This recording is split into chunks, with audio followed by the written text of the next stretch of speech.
Welcome to Miss Scarlett. Subscribe and don't miss out on Patreon. Have fun!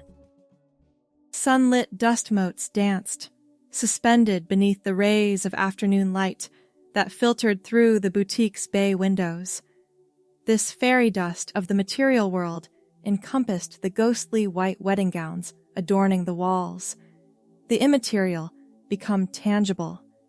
Gideon, feeling like a specter in a house of spirits, shifted on the plush velvet settee, searching for the right position to relax his nerves. His fiancée, Rachel, not usually one to break a promise, had been delaying her long-anticipated final dress fitting.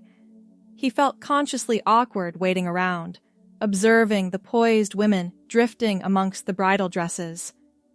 "Mr. Palmer, is something amiss?" inquired the boutique owner, Madame Beaumont, her thick French accent humming with a rich concern. "Just got her text. There's an emergency at the hospital. One of her patients took a turn for the worse." Rachel was a dedicated pediatric surgeon, and her commitment to her young patients was one of the reasons he'd fallen in love with her. "She says she's sorry, but she can't make it." Madame Beaumont's perfectly penciled brows furrowed. "This is most unfortunate. The seamstress has come specially today, and she leaves for vacation tomorrow." She twisted the pearl necklace at her throat, thinking aloud. "The dress needs final adjustments. Without them..." She let the implication hang in the air. "Can't you just go ahead without her?" Gideon asked, his voice tinged with desperation.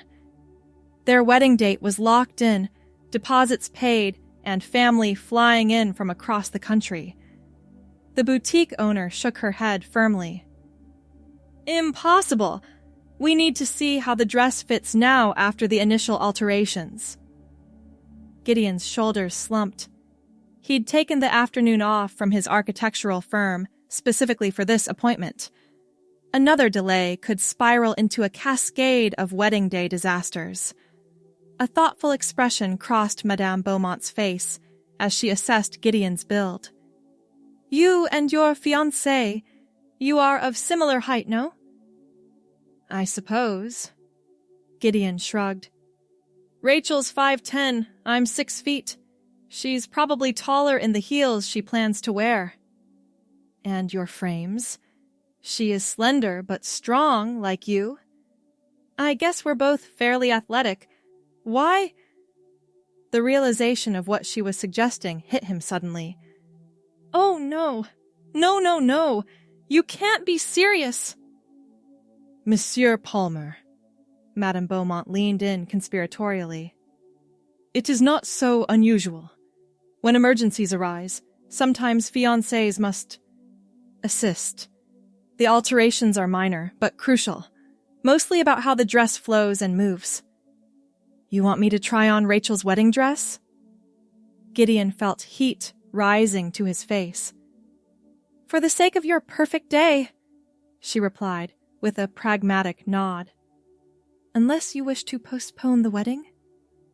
The prospect of delaying their carefully planned ceremony made Gideon's stomach churn. After a year of preparations, any change would create a domino effect of complications.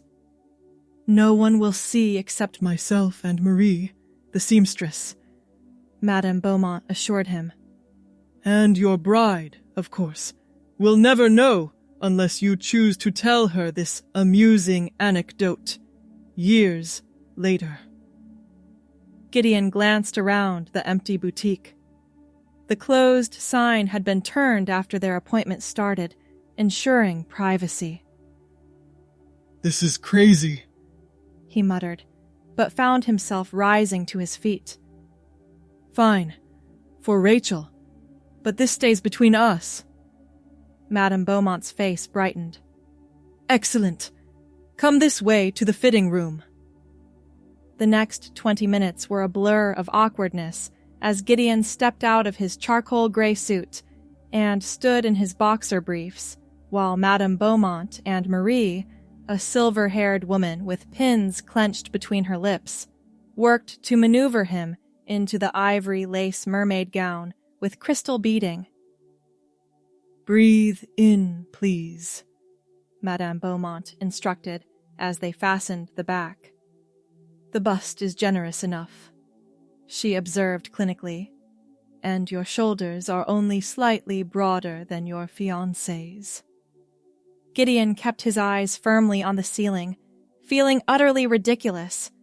The cool satin lining against his skin was unexpectedly pleasant, though. Smooth and luxurious, unlike anything he'd felt before. Now step into these. Madame Beaumont presented a pair of white satin heels. You can't be serious. The hem length must be precise. We need the right height. Grumbling, Gideon slipped his feet into the shoes, grateful they were only an inch or so higher than Rachel's normal size. The seamstress immediately knelt and began assessing the hemline. Turn, please, Madame Beaumont instructed, guiding him in a slow circle while Marie marked adjustments with tiny pins and colored chalk. Despite his embarrassment, Gideon found himself becoming curious about how this ensemble, which had cost more than his first car, actually looked. He'd only seen it on the hanger and in the designer's portfolio when Rachel had selected it months ago. Would you like to see? Madame Beaumont asked, noticing his wandering gaze. Before he could decline, she guided him toward the three-way mirror at the end of the fitting room, then placed a delicate veil on his head, arranging it carefully over his brown hair. The complete effect, she explained, stepping back. Gideon's protest died on his lips as he caught sight of his reflection. The transformation was startling. The dress, even without being tailored to his body, created an illusion of curves he'd never imagined he possessed. The crystal beading caught the light, making the entire garment shimmer with each slight movement. The veil softened his features, lending an ethereal quality to his appearance. Something unfamiliar stirred within him, a peculiar sensation of rightness that he couldn't immediately identify. For a fleeting moment, it was as if he were seeing a version of himself that had been hidden away, waiting to emerge. "You make a handsome bride, Monsieur Palmer," Madame Beaumont said, with professional approval. "Your fiancé chose well. This style is most flattering." Gideon swallowed hard, dragging his gaze away from the mirror. Are we done now?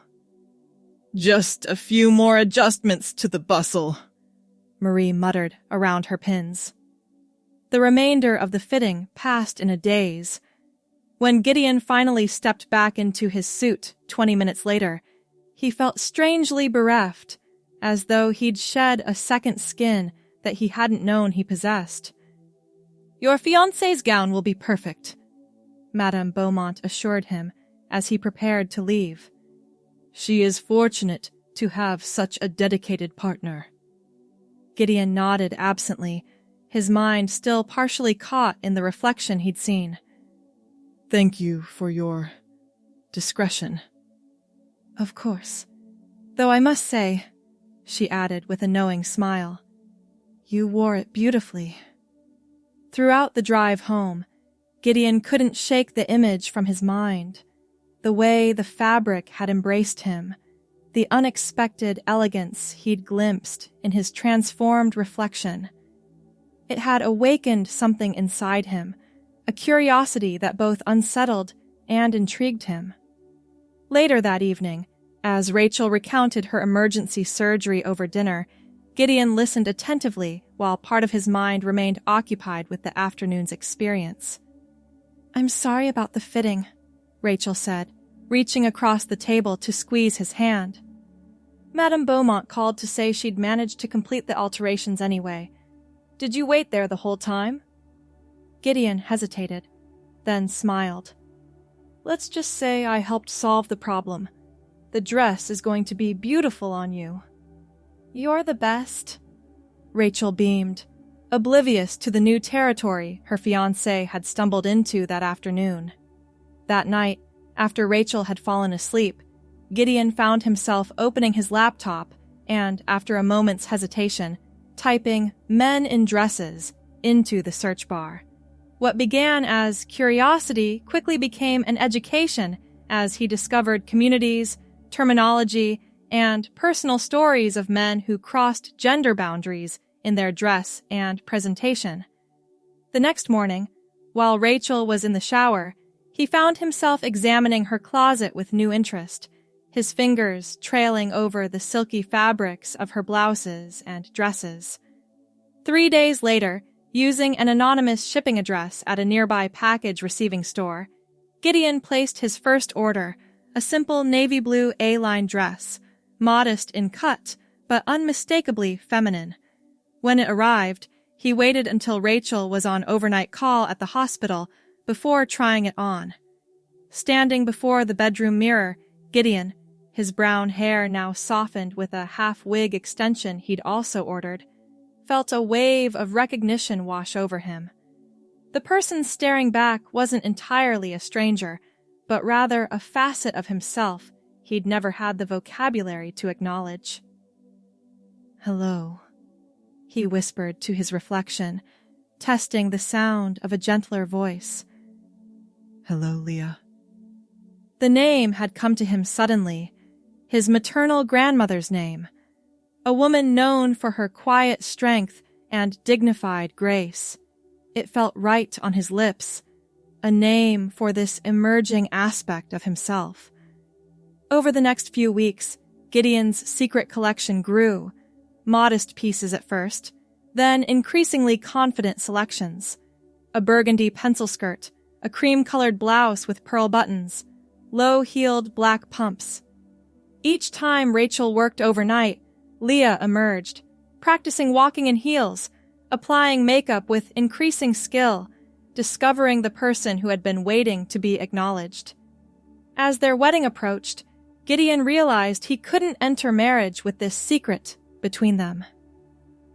One evening, after a quiet dinner at home, he took Rachel's hands across the table. "There's something I need to tell you," he began, heart hammering against his ribs. "Something I've discovered about myself recently." Rachel's eyes widened with concern. "You're not calling off the wedding, are you?" "No, nothing like that," he assured her quickly. "But it might change how you see me." Slowly, haltingly, he told her about the dress fitting, about the revelation it had sparked, and about Leah. Rachel listened without interruption, her expression moving from surprise to thoughtfulness. When he finished, silence hung between them for several long moments. "I'd like to meet her," Rachel finally said. "Leah, would that be possible?" Relief flooded through him. "You're not upset?" "I'm surprised," Rachel admitted. "And I have questions. But upset? No. I love you, all of you, even the parts I'm just learning about." The following weekend, Leah made her formal debut to Rachel. Dressed in a forest green wrap dress that complemented her brown hair, now styled into feminine waves, Leah emerged from the bedroom with tentative steps. "Hello, Rachel," she said softly, her voice pitched higher but not falsetto. Rachel's eyes filled with tears, but she was smiling. "It's nice to meet you, Leah. You look beautiful." That night marked the beginning of their new understanding. As they talked into the early hours, they established boundaries and expectations. Rachel was supportive but honest about her own adjustment process. They agreed that for now, Gideon would continue his professional life unchanged, while Leah would have space to exist on weekends and private evenings. By the time their wedding arrived, Rachel had not only accepted Leah but had become her confidant and guide, helping with outfit selections and makeup techniques. The ceremony itself was traditional, with Gideon in his tailored tuxedo standing proudly beside Rachel in her ivory mermaid gown. the very dress that had sparked this journey. But their life together settled into a rhythm that honored both aspects of the person she had married. During the week, Gideon continued his successful career as an architect. On weekends, Leah emerged, sometimes for brief evenings at home, sometimes for carefully planned outings to LGBTQ-friendly venues where she could socialize without fear of judgment. 6 months into their marriage, Rachel came home to find Leah waiting with a candlelit dinner and an important conversation. "I've been seeing a therapist," Leah revealed, her fingers nervously tracing the rim of her wine glass. She was wearing a burgundy cashmere sweater that brought out the warm highlights in her brown hair. "About my gender identity." Rachel reached across the table, taking Leah's hand. "I thought you might be. How is it going?" "It's clarifying. I've been doing a lot of thinking about who I am, about Gideon and Leah." She took a deep breath. "I don't think this is just about cross-dressing anymore. The therapist believes I may have gender dysphoria." "What does that mean for us?" Rachel asked, gently. "I don't know yet, but I want to explore living as Leah more fully. Not just on weekends. Would that be something you could support?" Rachel squeezed her hand. "We promised, for better or worse, in sickness and health. This isn't sickness, but it is change, and I'm here for it. For you. Whatever you need." The transition was gradual but deliberate. Leah began hormone therapy, watching as subtle changes reshaped her body. Softer skin, redistributed fat creating gentle curves, emotional landscapes that felt increasingly authentic.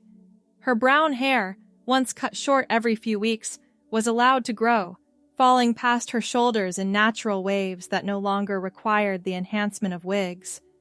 At work, the architectural firm was initially startled when Gideon requested a meeting with the partners to discuss her gender transition, but ultimately supportive.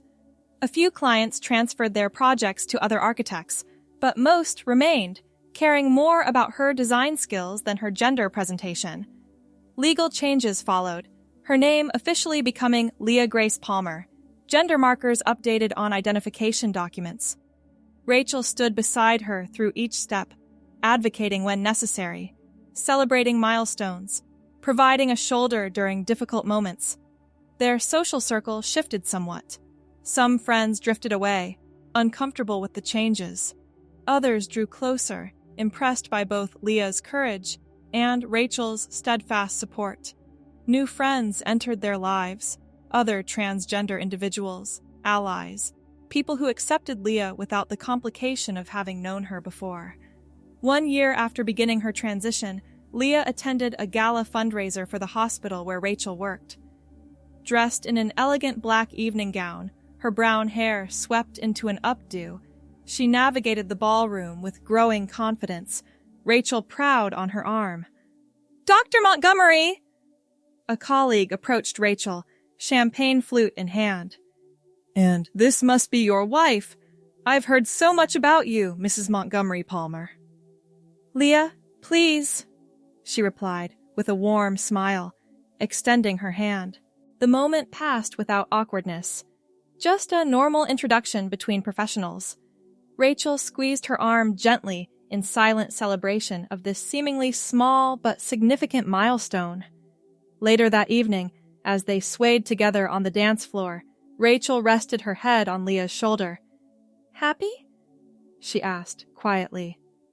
Leah looked down at the woman who had loved her through every iteration of herself, through discovery and confusion, through transition and rebirth.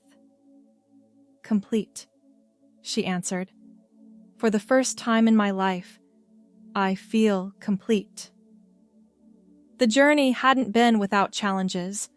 Leah's parents had struggled initially with losing their son, though they were slowly coming to know and love their daughter. Professional adjustments continued as she navigated client relationships in her new presentation.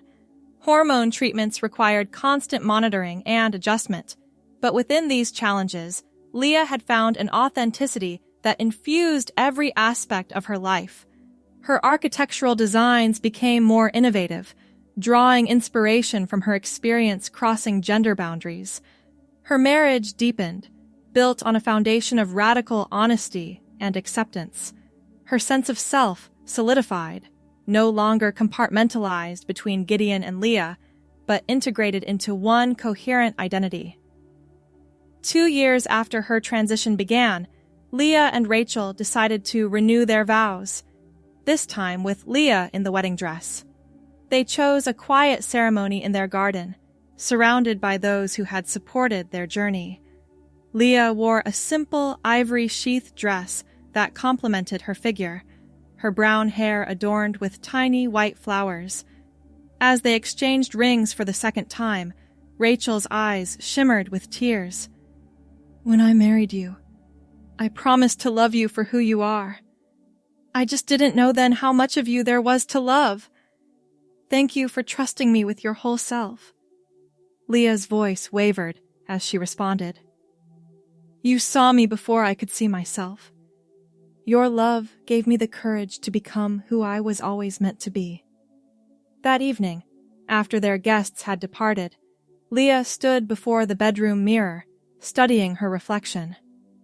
The woman who gazed back at her was no longer a disguise or a weekend character. She was simply Leah, architect, wife, woman. Rachel appeared behind her, wrapping her arms around Leah's waist. "What are you thinking about?" "That fitting at Madame Beaumont's," Leah replied with a small smile. "How something so small could change everything." "Do you ever miss him?" Rachel asked gently. "Gideon?" Leah considered the question carefully. "I don't think of it as missing him. He's not gone, he's integrated. Everything he was, his talents, his memories, his love for you, it's all still here, just in a form that feels right." Rachel kissed her shoulder. "I'm proud of you, you know. Not everyone has the courage to become themselves so completely." As they prepared for bed, Leah paused at the window, gazing at the night sky. 3 years ago, she had been living a life that felt almost right, but somehow incomplete, like a house built on a blueprint with key elements missing. Now, the structure of her life matched the architecture of her soul. The journey hadn't ended. Transition was in many ways ongoing, but Leah no longer feared the path ahead, whatever challenges it might hold. She had discovered that authenticity, once embraced, became its own form of strength, a foundation solid enough to build a life upon, a truth sturdy enough to weather any storm. In the reflection of the window glass, she caught a glimpse of herself. Brown hair falling softly around her face, the subtle curve of her body beneath her silk nightgown, the quiet confidence in her posture that came from alignment between inner and outer self. The woman looking back at her was no longer a stranger or a part-time visitor. She was simply, completely Leah. As Rachel called her to bed, Leah turned from the window with a smile, stepping fully into the life she had created, a life that finally felt like home. On the 3rd anniversary of her transition, Leah received an unexpected package at her office. Opening it, she found a cream-colored box from Madame Beaumont's boutique. Inside was a delicate silver bracelet with a small crystal charm. The accompanying note read simply, "For the bride who found herself in a wedding dress, may your authentic self continue to shine as brightly as you did that afternoon in my shop. With admiration, Madame B." Leah fastened the bracelet around her wrist, touched by the gesture and the memory it honored. That afternoon had indeed been transformative, though in ways no one could have predicted. What had begun as an emergency solution had become the catalyst for her true self to emerge. Later that evening, As she and Rachel hosted a small celebration dinner with their closest friends, Leah found herself recounting the story of the dress fitting, a tale she now told with humor and appreciation rather than embarrassment. "So, there I was," she explained, gesturing with her wine glass, "squeezed into this mermaid gown that cost more than my car, trying not to breathe too deeply and pop the seams." And that's when you knew? Asked Martin, their neighbor and one of the first friends to fully embrace Leah's transition. "Not exactly," Leah replied, her brown hair catching the soft light of the dining room chandelier as she shook her head. "It was more like recognition, as though I'd glimpsed a version of myself I'd always sensed but never seen. The knowing came later, in pieces." "Tell them about the navy dress," Rachel prompted with a smile, refilling their guests' glasses. "My first purchase," Leah laughed. "So conservative you could have worn it to church, but putting it on felt revolutionary." As their friends departed later that evening, Rachel found Leah in their bedroom, looking through a photo album. It contained carefully preserved images documenting her transition, Leah's early days of weekend appearances, her first professional event presenting as female, the day she legally changed her name, their vow renewal ceremony. "Good memories?" Rachel asked, sitting beside her on the bed. "The best," Leah confirmed, running her finger over a photo of them dancing at their second wedding. "Though, I was thinking about the future too." "Oh? What about it?" Leah closed the album, turning to face her wife. "We've talked about children before. I've been on hormones for 3 years now. Before I started, I banked sperm, just in case. I think I'm ready to talk about using it. About us becoming parents." Rachel's eyes widened. "Really? You've seemed hesitant whenever I've brought it up." "I needed to become comfortable with myself first," Leah explained. "To know who I am as a woman before considering who I might be as a mother. And now I know. I want to be a parent with you. Whether through my stored genetic material or adoption or whatever path makes sense." Rachel threw her arms around Leah, hugging her tightly. "I think you'll be an amazing mother." "Really? Not just a father in a dress?" The question held a trace of the vulnerability that sometimes still surfaced. "A mother," Rachel affirmed firmly. "One who will bring unique perspective and extraordinary compassion to parenting because of your journey." They spent the rest of the evening discussing possibilities, researching options, and imagining their future family. As they finally turned out the lights, Leah felt a profound sense of gratitude for the path that had led her here, to this moment, this life, this authentic self. The following week, they scheduled consultations with fertility specialists to explore using Leah's banked genetic material with a donor egg that Rachel would carry. The process would be complex, but so had every significant step of their journey together. "Are you nervous?" Rachel asked, as they sat in the waiting room for their first appointment. Leah considered the question, smoothing the fabric of her teal blouse. "About parenthood? Absolutely. About doing this as Leah rather than as Gideon? Not anymore." The specialist was professional and matter-of-fact, explaining procedures and success rates without judgment about their unique situation. As they left with information packets and follow-up appointments scheduled, Leah felt a familiar surge of certainty, the same feeling she'd experienced when deciding to transition, when choosing to live authentically. That evening, she called her parents to share their plans. Though her relationship with them had been strained during the early days of her transition, careful bridge building over the years had restored much of their connection. Her mother had adapted more readily than her father, but both had made evident efforts to accept their daughter. Well, her father said after a moment of silence following her announcement. I suppose this means we'll be grandparents after all. Yes, Leah confirmed, hearing both his lingering discomfort and his attempt to move past it. Your grandchild will be fortunate to have you. And to have you, her mother added quickly. Both of you will be wonderful parents. The conversation continued awkwardly but warmly, another small step in their ongoing process of reconciliation.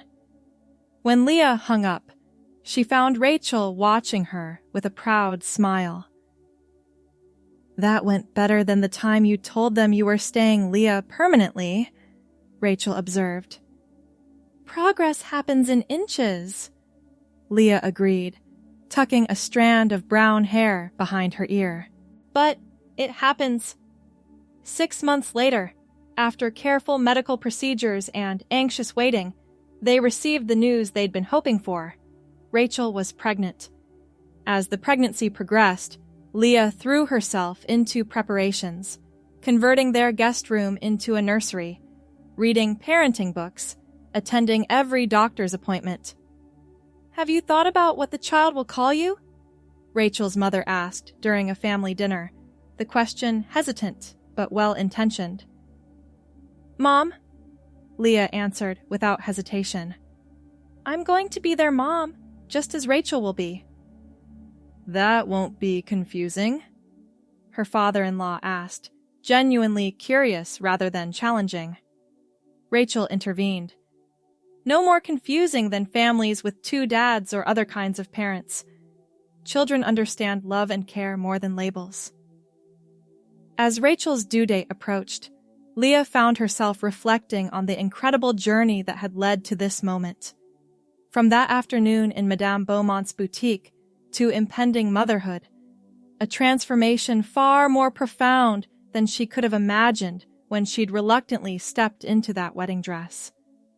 The night Rachel went into labor, Leah drove them calmly to the hospital, her exterior composed despite the whirlwind of emotions inside. Throughout the 18 hours that followed, she never left Rachel's side, offering support, encouragement, and unwavering presence. When their daughter finally arrived, red-faced and wailing, the nurse placed the tiny bundle in Leah's arms. Congratulations, Mom, she said simply, with no qualification or hesitation.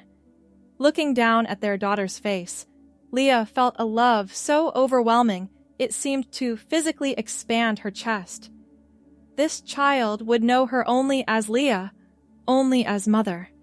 The divisions and transitions of her past would be just that, history, stories told to explain a journey completed before this little one had drawn her first breath. Hello, Emma, she whispered to their daughter, using the name they'd chosen together. I'm your mom. I've been waiting so long to meet you. Rachel reached out from the bed, her exhausted face radiant. She has your chin. And your determination. Leah laughed softly as tiny fingers gripped her thumb with surprising strength. 18 hours of labor? Definitely your daughter. As family members visited over the following days, Leah watched carefully for any awkwardness or hesitation. There was some initial adjustment. Her father stumbling over daughter and mother in his congratulations, Rachel's grandmother confused about genetic connections, but overall, the focus remained where it belonged, on Emma, on her health and future, on the love surrounding her. One quiet morning during Rachel's maternity leave, Leah sat in the nursery rocking Emma while Rachel showered. Sunlight streamed through the pale yellow curtains, casting a warm glow over the peaceful room. You know something, little one? Leah murmured to her sleeping daughter. Sometimes the most unexpected detours lead us exactly where we need to be, Emma's tiny hand flexed in her sleep, and Leah gently traced the perfect miniature fingernails with her fingertip. I once thought I knew exactly who I was and where my life was headed. Then I tried on a wedding dress, and everything changed. She smiled at the memory, no longer bittersweet, but simply part of her story. Some people might think that was the day I began becoming someone different, but really, it was the day I started becoming who I truly am. As Emma stirred against her chest, Leah adjusted the soft pink blanket around her tiny form. The greatest gift I can give you, my darling, is the courage to be authentically yourself, whoever that turns out to be. And I promise, your mother and I will love that person completely, just as we love each other. Rachel appeared in the doorway, hair damp from her shower, watching them with a tender expression. Having a mother-daughter chat? Just sharing some wisdom, Leah replied with a smile. About wedding dresses and unexpected journeys. Rachel crossed the room to place a gentle kiss on Leah's forehead, then on Emma's. The best journeys are the ones that bring us home to ourselves. As they stood together in the soft morning light, Leah in her blue cardigan that matched her eyes, brown hair now long enough to be gathered in a loose braid, their daughter nestled securely in her arms, and Rachel beside them, Leah knew with absolute certainty that she had indeed found home. Not a physical place, but a state of being, authentic, loved, complete. The wedding dress that had started her journey hung preserved in the back of their closet, a reminder that transformation could begin in the most unexpected moments, but the life she now lived, as Leah, as Rachel's wife, as Emma's mother, that was no longer a transformation but simply existence, her true existence, at last.